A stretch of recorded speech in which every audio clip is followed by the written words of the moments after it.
प्रेमियों को मेरे प्रणाम और हिंदी दिवस की शुभकामनाएं।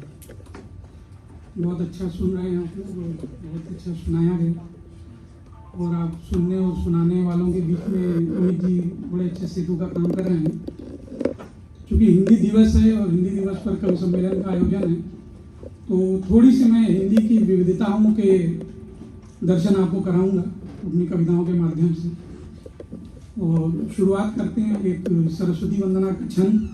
अमित जी ने याद दिला दिया मुझे अपना छंद कि ये धनाक्षरी छंद है हिंदी का, वही छंद जो अमित जी ने पढ़ा था, थोड़े से भाव अलग है।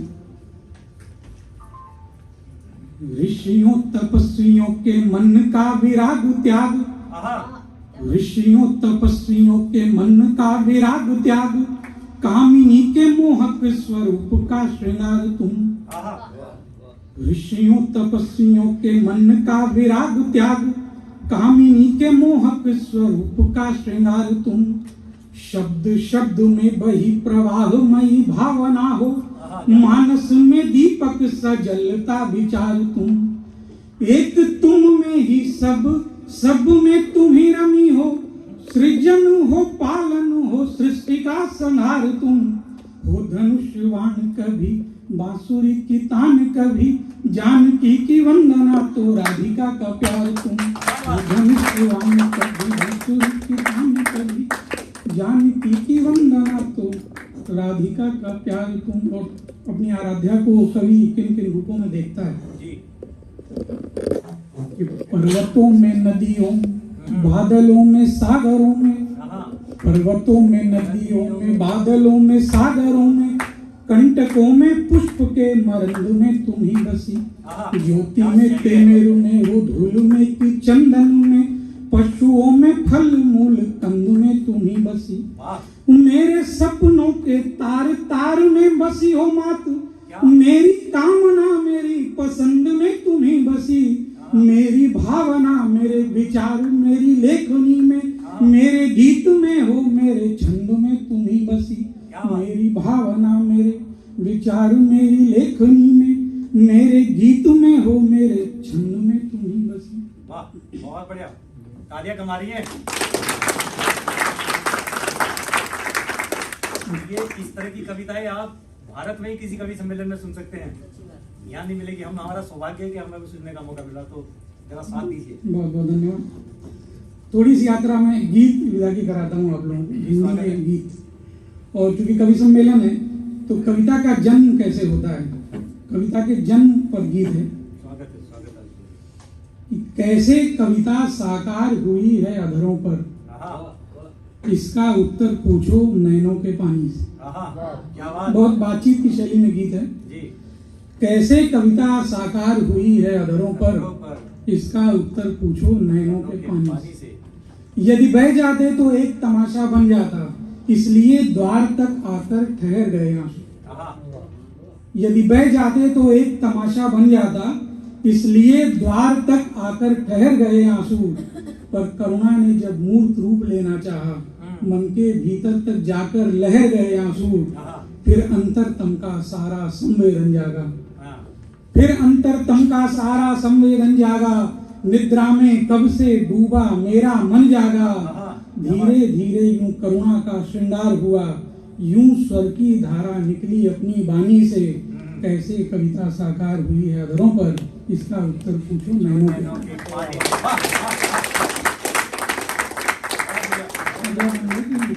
जब गीत मिलन के कंठ कभी गाने चलते, इसके पहले भावों की दूरी बढ़ जाती।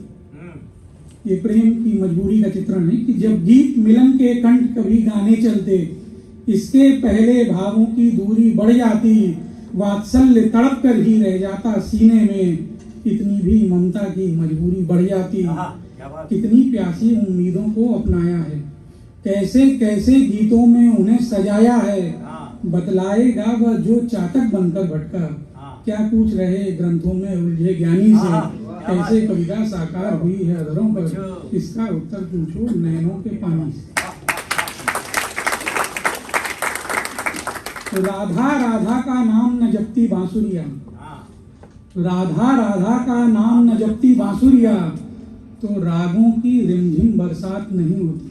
हाँ, और कहते हैं कि ढाई आकर प्रेम का पढ़े सो पंडित होए, जी, कि राधा राधा का नाम न जपती बांसुरिया, तो रागों की रिमझिम बरसात नहीं होती। शब्दों के जितने भी ताने बाने हों पर सब में ढाई आकर की बात नहीं हाँ, होती। क्या बात, घर परिवारों में खेल रहे मधुमासों का, संबंधों के भीने भीने एहसासों का, दम घुट जाता वैचारिकता की उलझन में, पर जीवित हैं भावुकता की नादानी से। कैसे कविता साकार हुई है अधरों पर, इसका उत्तर पूछो नैनों को। नैनों के पानी से, वाह, तो इस गीत का अंतिम बंद है कवि का संघर्ष, जी, कि हर दिल तक कोई राह कहीं से आती है, हर दिल तक कोई राह कहीं से आती है, हर दिल से कोई राह कहीं निकली होगी। जब चलते चलते पांव लड़खड़ाए होंगे, गीतों के मुख से आह कहीं निकली होगी। हाँ, जीवन के फूलों को उनका अधिकार मिले, जीवन के फूलों को उनका अधिकार मिले, लेकिन कांटों को भी थोड़ा सा प्यार मिले। क्या बात, इसलिए स्वप्न जाने कितने बलिदान किए, जाने कितना झगड़े हैं निंदिया रानी से। कैसे कविता साकार हुई है अधरों पर, इसका उत्तर पूछो नैनों के नैनों के पानी से, वाह, वाह, एक गीत और, क्योंकि ये तो कविता कैसे बनी इस पर गीत था, और जब गीत बन गया तो क्या स्थिति होती है। जी, लाख रोका बह चले फिर भी नयन, अब कुछ न बोलो। आप कुछ ना, लाख रोका बह चले फिर भी नयन, अब कुछ न बोलो। पढ़ रहा है गीत कोई आज मन, अब कुछ न बोलो। अब कुछ ना, वाह, लाख रोका बह चले फिर भी नयन, अब कुछ न बोलो। पढ़ रहा है गीत कोई आज मन, अब कुछ न बोलो। गीत है या एक स्वर में तृप्ति भी है, प्यास भी है, स्नेह का बंधन सजीला, मुक्ति का विश्वास भी है। हाँ, प्यास है जब तक तभी तक तृप्ति की अवधारणा है, हाँ, और है बंधन तभी तक मुक्ति की अवधारणा है। भावनाओं का हुआ अद्भुत मिलन, अब कुछ न बोलो। अब कुछ पढ़ ना, रहा है गीत कोई आज मन, अब अब कुछ कुछ ना, न बोलो। वाह, एक मजबूरी नदी के दो किनारे मिल न पाए, हाँ, एक मजबूरी नदी के दो किनारे मिल न पाए, एक मजबूरी की पलकों पर सितारे खिल न पाए। हाँ, क्या बात, यदि किनारे मिल गए होते नदी बहती कहाँ से, हाँ, यदि किनारे मिल गए होते नदी बहती कहाँ से, खिल गए होते सितारे पीर कुछ कहती कहाँ से। वाह, यदि किनारे मिल गए होते नदी बहती कहाँ से, खिल गए होते सितारे पीर कुछ कहती कहाँ से। दिग्भ्रमित सब कामनाएं दोषमय था स्वप्न दर्शन, हाँ, दिग्भ्रमित सब कामनाएं दोषमय था स्वप्न दर्शन। थी हंसी अपवित्र अपनी और हर आंसू अपावन, पर अचानक प्रेम ने उर्मे जला दी एक ज्वाला। दो घड़ी में बन गया संपूर्ण जीवन यज्ञशाला, हो चुका आरंभ सांसों का हवन, अब कुछ न अब कुछ ना बोलो। चल रहा है गीत कोई आज मन, अब कुछ न बोलो। और अंतिम बंद है इसका, कि बुद्धिवादी लोग भीतर की सहजता को भुलाकर, बुद्धिवादी लोग भीतर की सहजता को भुलाकर तर्क को अनुभूतियों के स्थान पर देते रहे स्वर। कुछ ना होगा सिर्फ कोरे तर्क से, कहते न थे हम।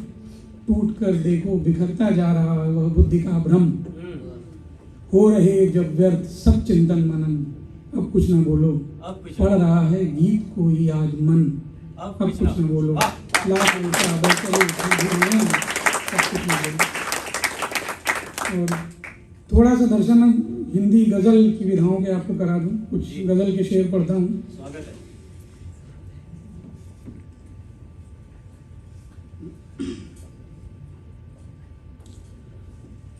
कि फिर कहाँ गया मुझको दीवाना करके ये मालूम नहीं, हाँ, फिर कहाँ गया मुझको दीवाना करके ये मालूम नहीं। वो कल आया था मेरे घर, इतना तो मैं कह सकता हूँ। हाँ, क्या बात, फिर कहाँ गया मुझको दीवाना करके ये मालूम नहीं, वो कल आया था मेरे घर, इतना तो मैं कह सकता हूँ।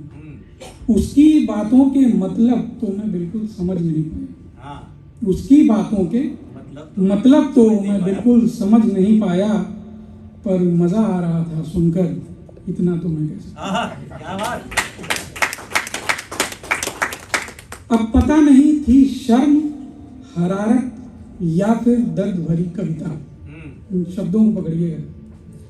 अब पता नहीं थी शर्म, हरारत या फिर दर्द भरी कविता, कुछ बोझ रखा था पलकों पर, इतना तो मैं कह सकता हूँ। वाह वाह वाह, बहुत बढ़िया। और जुल्फों की होठों की कारस्तानी का मुझको होश नहीं, जुल्फों की होठों की कारस्तानी का मुझको होश नहीं, उसकी आंखों ने किया असर, इतना तो मैं कह सकता हूँ।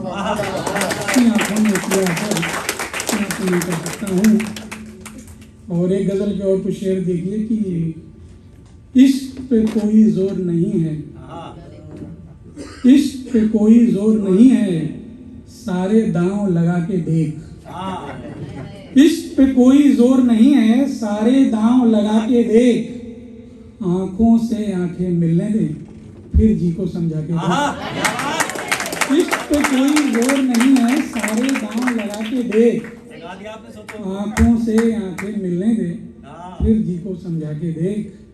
बड़ी बड़ी बातें करता है तू जन्नत की परियों की, बड़ी बड़ी बातें करता है तू जन्नत की परियों की, सब फीके पड़ जाएंगे उसकी महफिल में जाके देख। बड़ी बड़ी बातें करता है तू जन्नत की परियों की, सब फीके पड़ जाएंगे उसकी महफिल में जाके देख। और पाने की आपाधापी में छीना झपटी तक पहुंचा, जिस जिंदगी को हम अपनाते चले जा रहे हैं कि पाने की आपाधापी में छीना झपटी तक पहुंचा, यार मेरे अब की बाजी में थोड़ा बहुत गंवा के दे, यार मेरे अब की बाजी में थोड़ा बहुत गंवा के दे। और बोझ किसे कहते हैं बिल्कुल ठीक पता चल जाएगा, बोझ किसे कहते हैं बिल्कुल ठीक पता चल जाएगा, अपने कंधों पर अपने सपनों की लाश उठा के दे, अपने कंधों पर अपने सपनों की लाश उठा के दे। और कोई और दवा उस पत्थर दिल पर असर न कर पाई, कोई और दवा उस पत्थर दिल पर असर न कर पाई, ले जा आज उसे ये मेरी ताजा गजल सुना के दे। कोई और दवा उस पत्थर दिल पर असर न कर पाई, ले जा आज उसे ये मेरी ताजा गजल सुना के दे।